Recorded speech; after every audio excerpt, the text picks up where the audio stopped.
Share capital के part 1 video में आपने देखा share capital, shares, type of shares, issue price of shares, procedure for issue of share.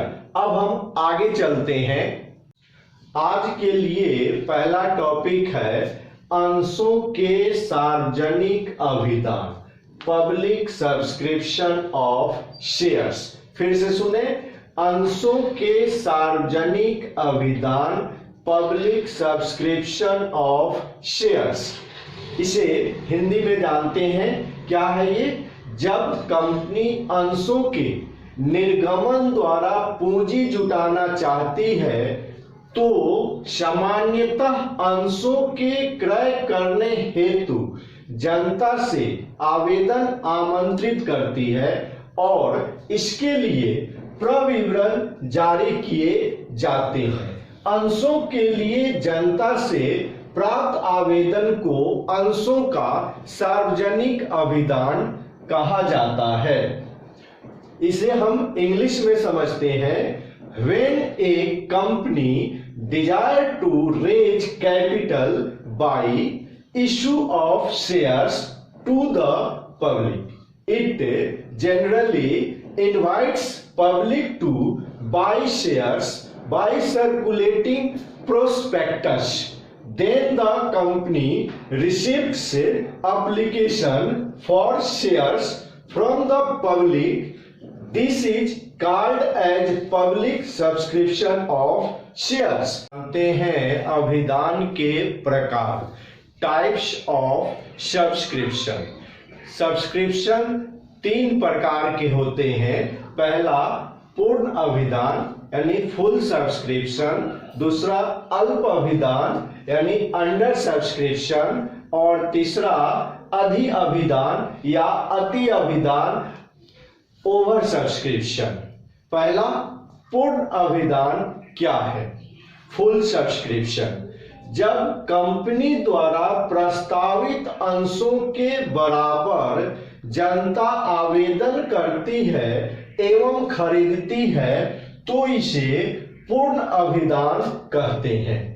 When the public has subscribed equal to shares offered by a company for subscription, this is said to be fully subscription. अब हम जानते हैं अल्प अभिदान, under subscription क्या है। अल्प अभिदान, under subscription, जब प्रस्तावित अंशों की तुलना में अंशों के क्रय हेतु कम आवेदन प्राप्त होते हैं तो इसे अल्प अभिदान कहा जाता है। When the number of shares applied for by the public is less than the number of shares issued by the company, it is known as under subscription of shares.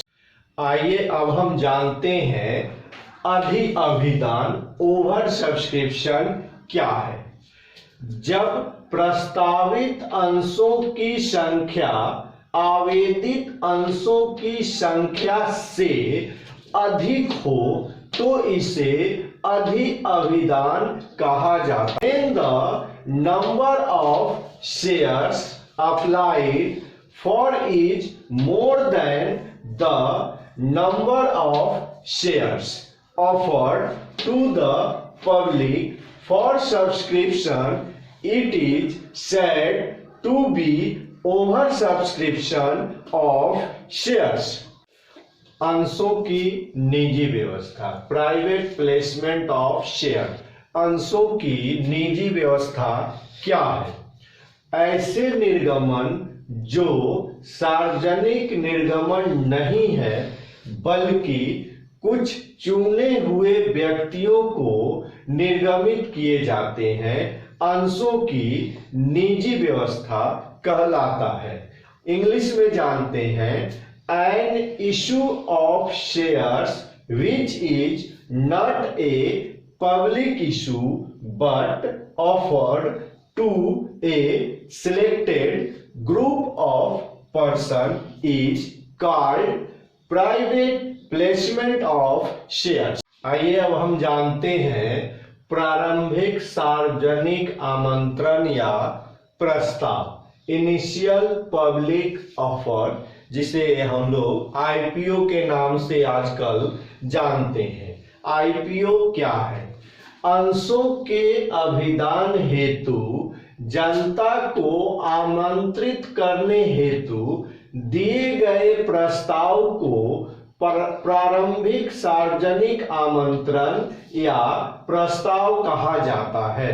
इस प्रकार अंश पूंजी में योगदान देने के लिए आम पब्लिक, वित्तीय संस्थाओं व व्यावसायिक फर्मों से किया गया आमंत्रण ही प्रारंभिक सार्वजनिक प्रस्ताव कहलाता है। इंग्लिश में जानते हैं making an offer, inviting the public in general to subscribe to shares is generally known as initial public offer, यानी आईपीओ।